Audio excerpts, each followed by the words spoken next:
mais elle devrait avoir environ 400 HP. Donc, c'est pour ça qu'ils l'ont comme surnommée la 400Z, mais c'est pas encore confirmé. Ouais, c'est pas encore officiel. C'est ça l'affaire.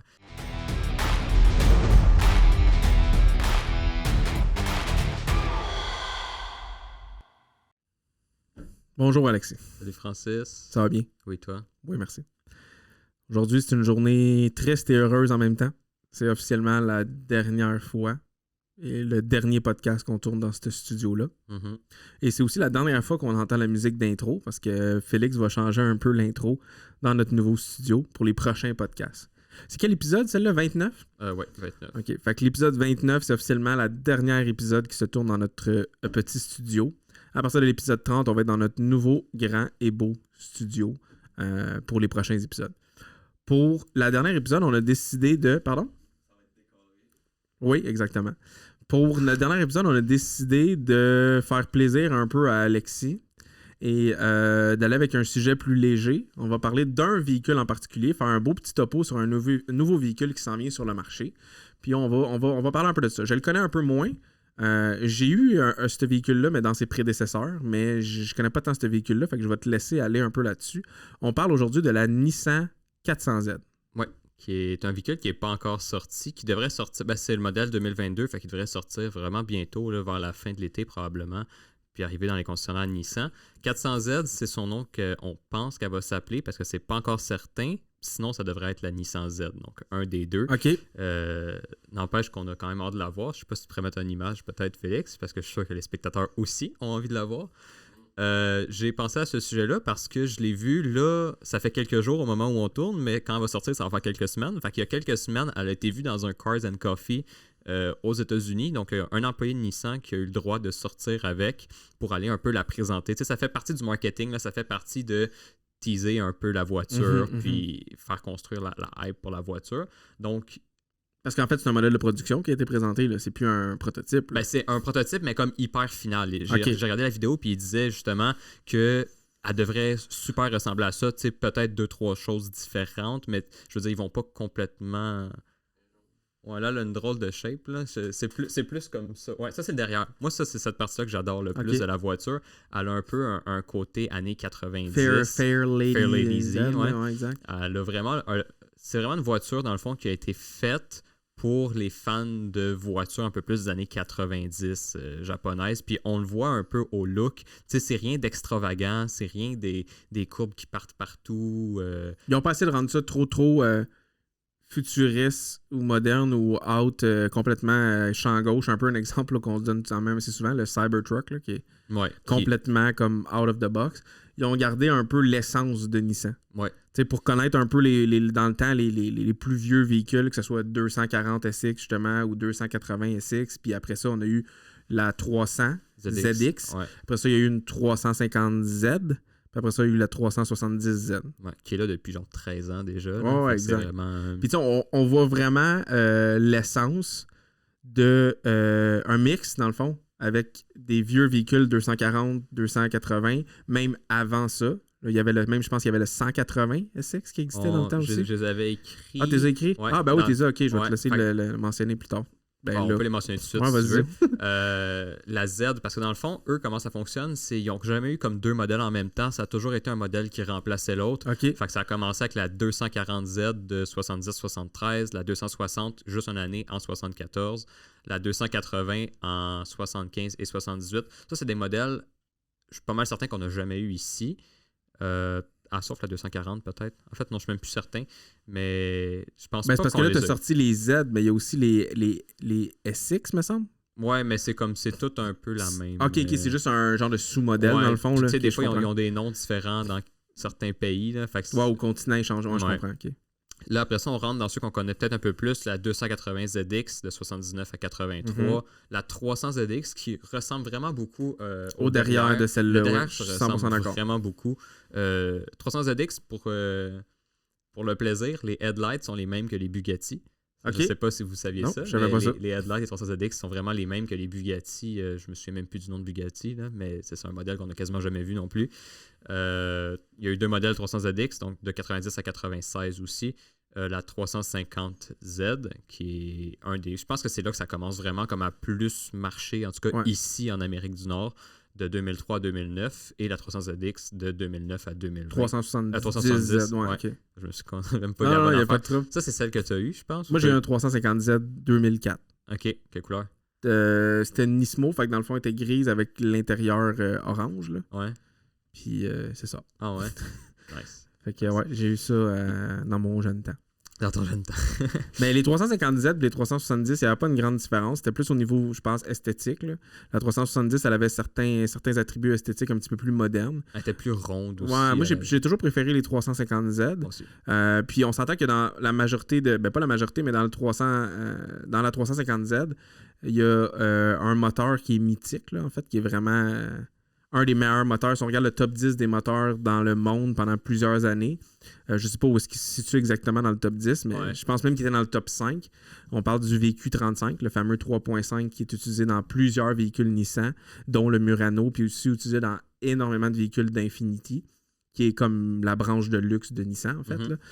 Le VQ35, mais là, j'ai pas les lettres après, là, mais c'est un VQ35.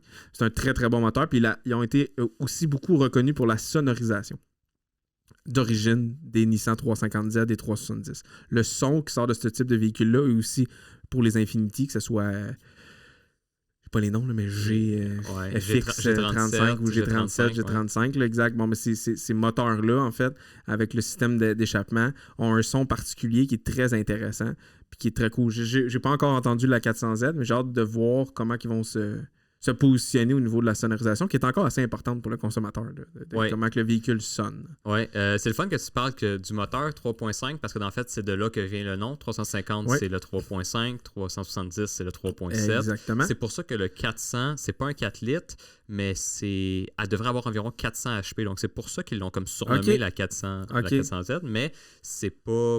C'est pas encore confirmé. Ouais, c'est pas encore officiel, c'est ça l'affaire. Donc, cette voiture-là, elle suit un peu la tendance du retour vers les modèles sport. On a vu la Supra qui est revenue. C'est pour compétitionner avec ça un peu. Puis justement, contrairement à la 370, qui était un peu plus, je dirais, un char de fin de semaine, c'est pas tant les jeunes, je pense, qui ont acheté 370, mais plus des personnes un peu plus vieilles qui utilisaient ça comme deuxième voiture ou des choses comme ça. Là, c'est plus pour compétitionner contre la Supra, contre la Corvette. Ça n'a pas le même marché non plus. C'est ça, ils visent vraiment plus la performance. Là. Puis on parle de... Mettons, tu compares ça avec une Supra puis une Corvette, on parle de quoi autour au niveau du pricing, au niveau des prix, là, de l'échelle de prix? C'est ça qui est assez impressionnant. Elle est estimée, donc c'est pas certain, mais je veux dire, ça va pas varier de 20 000 non plus, à 35 000 US, la version la moins chère. Fait que c'est quand même, ça va donner quoi? 40 peut-être environ. 40, 42, 43 peut-être. C'est quand même assez abordable pour une voiture qui peut compétitionner contre la Supra, qui a environ les mêmes performances pour la Supra, c'est 42 000 US.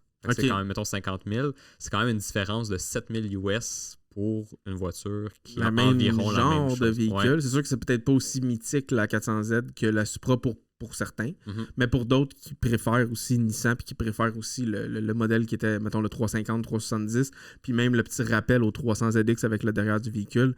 Ça peut être assez intéressant. Mais encore là, c'est à partir d'eux. Là. Il va y avoir des éditions qui vont être très dispendieuses. Probablement, puis d'autres comme ça. C'est un moteur Twin Turbo V6 qui est emprunté à Infiniti, qui est utilisé dans la Q50, je crois, et la Q60. Oui. Très logique. Oui, parce qu'Infiniti, c'est Nissan, pour ceux qui ne le savaient pas.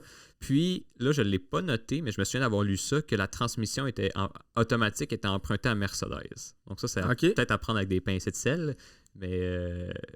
ça reste à confirmer. Oui, ça reste à confirmer, mais je me souviens d'avoir vu ça. OK. Fait que c'est quand même quelque chose. Elle devrait avoir 400 HP, puis ça va être une voiture à propulsion. Donc ça garde un peu l'esprit vraiment voiture sport.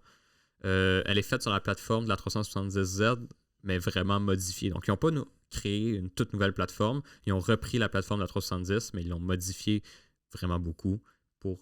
Fait qu'ils ont gardé le châssis dans le fond. Oui, le châssis. Puis ils ont modelé alentour pour vraiment comme améliorer, changer et upgrader un peu le 370Z. Ouais. Parce que ça faisait une couple d'années que Nissan n'avait pas fait vraiment. Tu sais, la 370, elle existe depuis 2009. Fait que ça fait longtemps qu'ils n'ont pas comme eu à refaire une voiture sport. Tu sais, eux autres, ils font beaucoup, ils font des Rogue, des Qashqai. C'est-tu Qashqai, Nissan? Moi, je pense que oui. Rogue, Qashqai, Juke, genre. Tu sais, ils font beaucoup de VUS, puis c'est... les voitures, je dirais pas qu'elles sont plates, mais je veux dire, c'est pas des voitures... Il y a le Murano aussi qui était vraiment populaire dans le temps. Ils ont fait vraiment beaucoup de VUS de Nissan. Sauf le Murano décapotable. Ouais, ça c'est... ça fait un petit pincement au cœur. Mais... Non, mais c'est vrai. Puis il y a une chose qui a retenu mon attention un peu, c'est quand tu dis manuel et 6 vitesses. C'est de plus en plus rare qu'un véhicule sport, des nœuds dans le fond, là qui sort sur le marché, qui est encore disponible manuel. Il y a énormément de véhicules qui mettent super sport qui ne sont plus disponibles manuels. C'est ça qui va faire mal à la Supra probablement parce que la Supra est seulement disponible en automatique. Puis comme ça va être probablement une des plus grandes compétitrices de la 400Z, ben ça va vraiment faire mal à la Supra. Là. C'est sûr.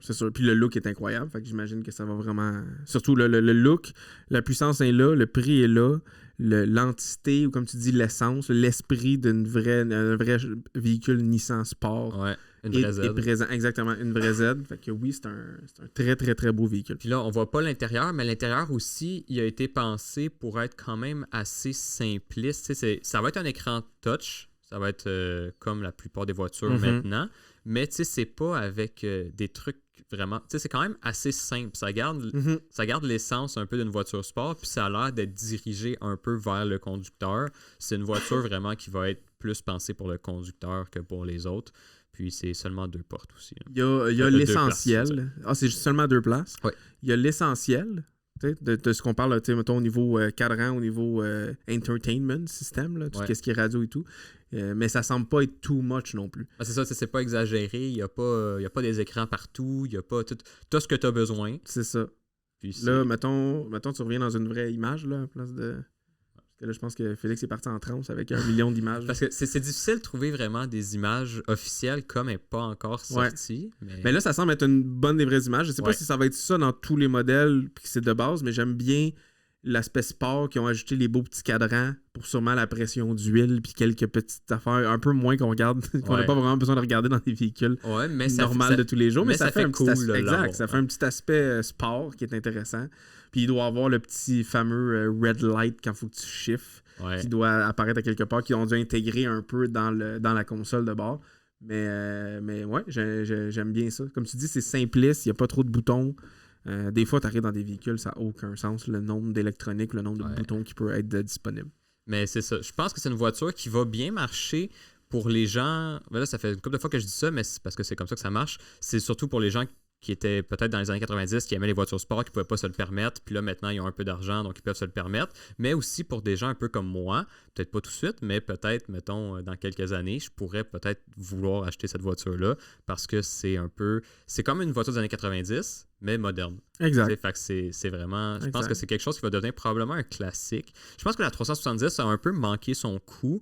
Elle n'a pas été tant appréciée. Elle a été appréciée, là, mais je veux dire, pas autant peut-être que la 350 ou la 300ZX. Mais c'est parce que la 300... Juste pour faire une petite parenthèse, la 350 aussi, si je me trompe pas, puis là, vous pouvez me dire que j'ai... Ouais, exact. Vous pouvez me dire que j'ai pas raison, mais dans les années, comme toi, tu dis, dans quelques années, tu regarderais peut-être pour une 400Z. Mais moi, quand tu avais ton âge, ben en fait, moi, j'avais déjà la 350Z, mais tu sais, je l'ai acheté, mettons, j'avais 19 ans. Mais la 350Z, quand je l'ai eu, pour moi, c'était abordable. Parce qu'il perdait quand même beaucoup de valeur quand il sortait du concessionnaire. Puis c'était des véhicules qui étaient, comme tu dis, si je ne me trompe pas, c'était juste 2 places aussi, un 350Z. Ouais. Puis oui, c'était juste 2 places. Fait que c'est hyper pas pratique. C'était vraiment plus un char, comme tu dis, de fin de semaine, d'été, de plaisir. Puis, il y en avait quand même beaucoup d'options dans ce temps-là, dans les débuts des années 2000, dans le fond, sur... je ne l'ai pas acheté en 2003, là, mais dans le début des années, mettons, j'ai pas la date exacte, là, mais ça va faire... j'ai 32, fait que ça fait comme 20 ans. Là. Ben, pas 20 ans, là, ça fait comme 15 ans, mettons. Ouais. Ouais, 15... Non, j'avais 12, ça marche pas, mon affaire. Ça fait 10 ans. Calcul, là, Non, je me rappelle même plus l'âge que je pense, j'avais 19. Fait que dans le fond, 20, 30, 13. Fait que ça fait à peu près 10-12 ans. Là. Fait qu'à peu près le 10-12 ans, c'était abordable, mais il y avait plusieurs options. Tu sais, dans ce temps-là, il y avait la S2000 aussi qui était abordable avant qu'elle prenne une valeur incroyable. Il l'est vraiment plus, parce que je regarde en ce moment un peu une S2000. La moins chère, c'est 28 000. Je veux pas le savoir. J'en avais une dans ces années-là et je l'ai vendue 2 ans après. Puis je regarde les prix aujourd'hui, c'est aucun sens. Et je dois l'avoir vendu 10-15 000 de moins cher que ce qu'elle vaut aujourd'hui. C'est fou. Anyway, mais la 350Z, c'était un bon... C'était surtout pas cher puis c'était hyper performant. C'était pas, en tout cas, dans mon cas, moi, c'était pas brisable non plus. T'en parce que le véhicule... Ouais, c'est ça. Le véhicule 35 est un moteur parfaitement balancé, super simple d'entretien. Comme je disais tantôt, sonorisation intéressante, puissante intéressante, véhicule manuel. Si je ne me trompe pas, la 350Z avait 6 vitesses aussi. Je ne suis pas certain, je ne me rappelle plus, ça fait longtemps. Mais puis l'intérieur, même principe que la 400Z. Fait que, je trouve qu'on répète l'histoire, tandis que le 370, je pense qu'il était plus axé vers un marché de monsieur, madame, plus retraité, puis qui va avoir un véhicule sport, mais garder un beau confort sans que ça soit trop sport. Un peu comme ils ont fait dans le temps avec la S2000, quand ils ont fait la deuxième version, mettons en 2009, puis ils ont décidé de changer un peu la façon qui était guérée la transmission, un peu le moteur. Il y a des petites affaires qui ont changé pour adapter un petit peu plus au mode, je vais mettre des guillemets, mais au mode retraité. Ouais. Tandis que le pur et dur sport, la 350Z l'avait. La 370, un peu moins. Fait que j'espère que dans la 400Z, on va retrouver cet esprit sportif que Nissan a amené dans les années 80-90. Ouais. Moi, je trouve que ça augure bien. En tout cas, pour ce que j'ai vu de la voiture, moi, j'ai quand même très envie j'ai hâte de la voir, mais j'espère juste qu'on va pas être déçus. On te le souhaite. Merci.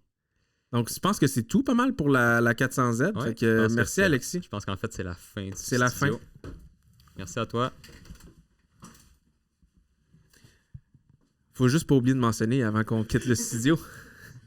Je pensais que je l'avais mentionné en début de podcast, on est désolé, mais si vous avez n'importe quel véhicule, mais si vous avez une Nissan 350Z, 370 ou bientôt une 400Z, n'oubliez pas d'aller visiter rtxrose.com, année, marque et modèle, et vous allez trouver toutes les roues compatibles avec votre véhicule ou avec votre Nissan dans ce cas-ci. Merci. Au revoir, studio.